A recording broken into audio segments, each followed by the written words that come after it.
Welcome to IIT Roorkee's weekly Startup Digest.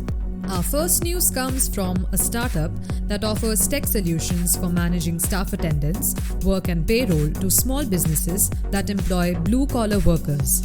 Founded in 2020 by IIT Roorkee alumni Nikhil Goyal and Piyush Goyal, this startup has raised an undisclosed amount in pre-seed funding led by GSF Accelerator.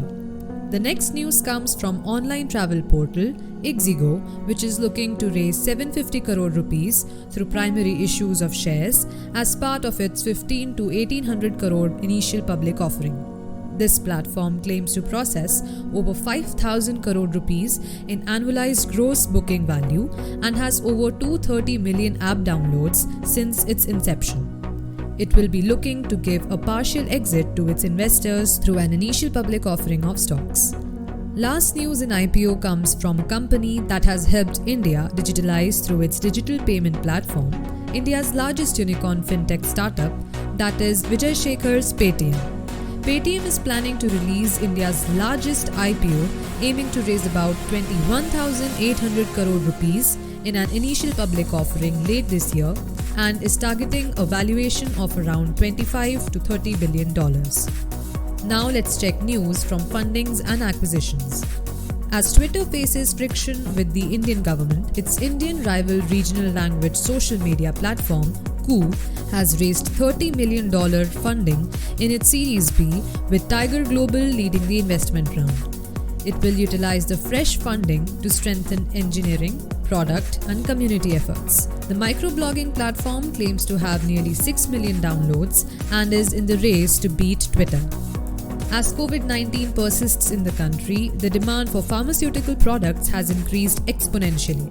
Our next news comes from e-pharmacy unicorn PharmEasy, which has finally announced a merger with its rival MedLife to fend off tough competition from other players like Reliance Jio's NetMeds, Flipkart and Amazon that entered the Indian e-pharmacy segment in 2020. The pandemic has created an urgent need for online education. Our last news from this section comes from the online higher education platform Upgrad, which has acquired Impartus for 150 crore rupees in a cash and stocks deal as it looks to distribute its courses to colleges and other educational institutions. It now plans to tap a younger user base and distribute its upskilling courses on the video learning platform of Impartus. Now let's dive into announcements made by the Government of India. As Government of India has passed new rules to ensure safety of its citizens on digital platforms, WhatsApp claims that the new social media rules violate the fundamental right to privacy. In response, the government stated that it will always protect its citizens' rights. Sharing chat information are required only in case where sharing incitement and malicious material is done or anything that harms the public order. As digitization and demand for healthcare facilities is increasing, Prime Minister Narendra Modi chaired a meeting to review the National Digital Health Mission. He said that it will bring ease of living for citizens as they can avail a large number of health services.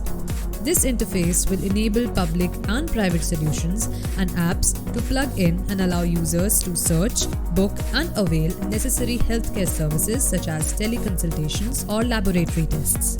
We are on a mission to help every person who is aspiring to be or is an entrepreneur to get best with the help of our YouTube channel.